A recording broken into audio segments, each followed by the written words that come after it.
રાષ્ટ્રીય સુરક્ષા પરિષદ સંબંધિત નીચેના નિવેદનો પર વિચારો। 1. ભારત અને પાકિસ્તાન દ્વારા પરમાણુ પરીક્ષણો બાદ તેને રાષ્ટ્રીય સુરક્ષા વ્યવસ્થાપન માટે ભારતની અગ્રણી સત્તા તરીકે સ્થાપવામાં આવી હતી।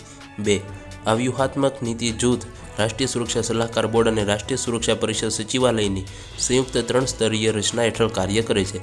3. તેના રચનાથી પહેલાં રાષ્ટ્રીય સુરક્ષા સંબંધિત કાર્યો ભારતના કેબિનેટ સચિવ દ્વારા કરવામાં આવતા હતા। ઉપરોક્ત નિવેદનોમાં કેટલા સચોટ છે? A. ફક્ત 1 અને 2, B. ફક્ત 2 અને 3, C. ફક્ત 1 અને 3, D. 1, 2 અને 3। રાષ્ટ્રીય સુરક્ષા પરિષદ ભારત અને પાકિસ્તાન દ્વારા પરમાણુ પરીક્ષણો પછી તેને રાષ્ટ્રીય સુરક્ષા વ્યવસ્થાપન માટે ભારતની અગ્રણી સત્તા તરીકે સ્થાપવામાં આવી હતી, તેથી નિવેદન 1 સાચું છે। આ ત્રિસ્તરીય રચના એટલે કે સામરિક નીતિ જૂથ રાષ્ટ્રીય સુરક્ષા સલાહકાર બોર્ડ અને રાષ્ટ્રીય સુરક્ષા પરિષદ સચિવાલયના હેઠળ કાર્ય કરે છે, તેથી નિવેદન 2 પણ સાચું છે। NSCના રચનાથી પૂર્વ રાષ્ટ્રીય સુરક્ષા સંબંધિત કાર્યો વડાપ્રધાનના મુખ્ય સચિવ દ્વારા કરવામાં આવતા હતા, તેથી નિવેદન 3 સાચું નથી। ભારત અને તિબ્બત સરહદ પોલીસ સંબંધિત નીચેના નિવેદનો પર વિચારો। 1. ITBP મુખ્યત્વે એક સરહદ દળ નીતિ હેઠળ સમગ્ર ભારત ચીન સરહદની સુરક્ષા માટે જવાબદાર છે। 2. તે હિમાલય વિસ્તારમાં કામગીરીમાં નિષ્ણાત છે અને ત્યાં કુદરતી આપદાઓ માટે પ્રથમ પ્રતિબદ્ધતા તરીકે નિમાયેલ છે। 3.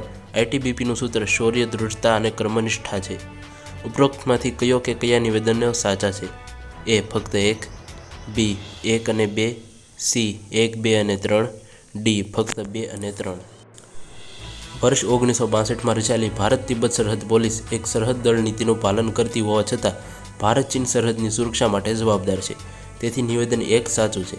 આ હિમાલય વિસ્તારમાં કામગીરીમાં નિષ્ણાત છે અને ત્યાં કુદરતી આપદાઓ માટે પ્રથમ પ્રતિબદ્ધતા તરીકે નિમાયેલા છે, તેથી નિવેદન 2 પણ સાચું છે। તેનો સૂત્ર શૌર્ય, દૃઢતા અને કર્મનિષ્ઠા અથવા વીરતા, દૃઢતા અને સમર્પણ છે, તેથી નિવેદન 3 પણ સાચું છે। એન્ટી સબમરીનશિપ અભય વિશે નીચેના નિવેદનો પર વિચાર કરો। 1. આ પૃથ્વી સપાટીથી નીચેના લક્ષ્યોનું શોધ કાર્ય કરનાર સોનાર સિસ્ટમથી સજ્જ છે। 2. તેને ઓછી તીવ્રતા ધરાવતી નૌકાની કાર્યવાહી અને ખાણ બિછાવવાની કામગીરીમાં તૈનાત કરી શકાય છે। 3. આ અરણાલા ક્લાસનો હિસ્સો છે જે સેવા દરમિયાન કોરા ક્લાસના યુદ્ધપોતોની જગ્યાએ આવશે। ઉપરોક્તમાં કયા નિવેદનો સાચા છે? A. ફક્ત 1 અને 2, B. ફક્ત 2 અને 3, C. ફક્ત 1 અને 3, D. 1, 2 અને 3। એન્ટી સબમરીનશિપ અભય પૃથ્વી સપાટીથી નીચેના લક્ષ્યો પર નજર રાખવા માટે અદ્યતન સોનાર સિસ્ટમથી સજ્જ છે, તેથી નિવેદન 1 સાચું છે।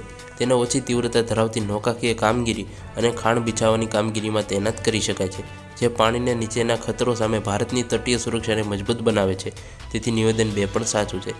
એન્ટી સબમરીનશિપ અભય અરણાલા ક્લાસનો હિસ્સો છે, જેને અભય ક્લાસનો બદલો આપવા માટે તૈયાર કરવામાં આવી છે, ન કે કોરા ક્લાસને, તેથી નિવેદન 3 સાચું નથી।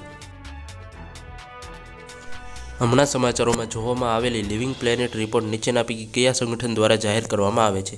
A. સંયુક્ત રાષ્ટ્ર પર્યાવરણ કાર્યક્રમ, B. જળવાયુ પરિવર્તન પર આંતરિક સરકાર panel, C. World wildlife fund, D. પ્રકૃતિ સંરક્ષણ માટેનો આંતરરાષ્ટ્રીય સંઘ। લિવિંગ પ્લેનેટ રિપોર્ટ 2025 આ એક દ્વિવાર્ષિક મૂલ્યાંકન છે જેને વર્લ્ડ વાઇલ્ડ ફંડ દ્વારા પ્રકાશિત કરવામાં આવે છે। રિપોર્ટ અનુસાર છેલ્લા 50 વર્ષોમાં મોનિટરિંગ કરવામાં આવેલા જંગલી જીવજંતુઓની વસ્તીના સરેરાશ કદમાં 73% ભયાનક ઘટાડો નોંધાયો છે, તેથી વિકલ્પ C સાચો છે।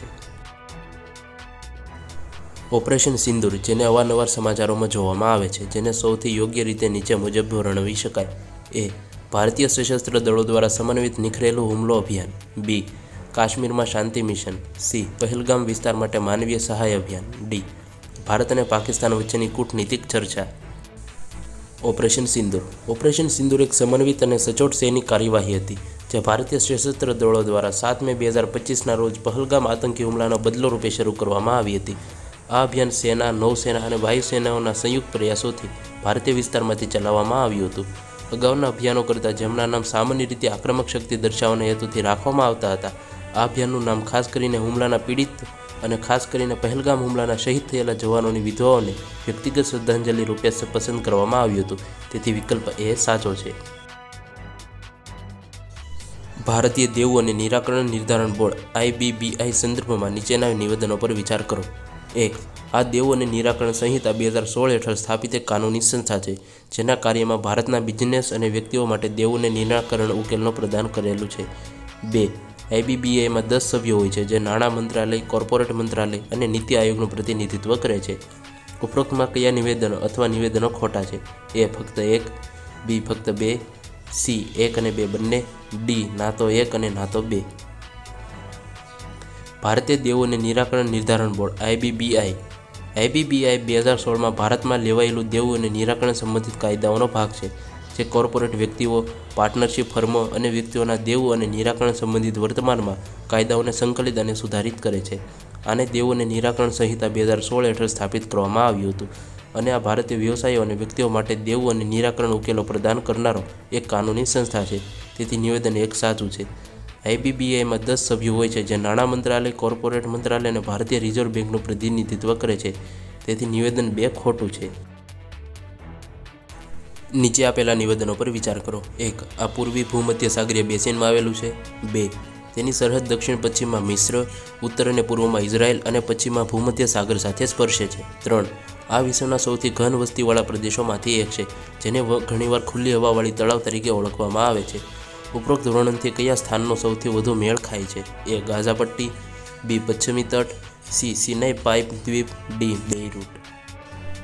આ પૂર્વી ભૂમધ્ય સાગરીય બેસિનમાં આવેલું છે. તેની સરહદ દક્ષિણ પશ્ચિમમાં મિસ્ર, ઉત્તર અને પૂર્વમાં ઇઝરાયલ તેમજ પશ્ચિમમાં ભૂમધ્ય સાગર સાથે લાગી છે. આ વિશ્વના સૌથી ઘન વસ્તીવાળા વિસ્તારોમાંનું એક છે, જ્યાં નાનું જમણું વિસ્તરણ હોવા છતાં 20 લાખથી વધુ લોકો વસે છે, જેને ઘણીવાર ખુલ્લી હવાવાળું તળાવ કહેવામાં આવે છે. તેથી વિકલ્પ એ ગાઝા પટ્ટી સાચો છે.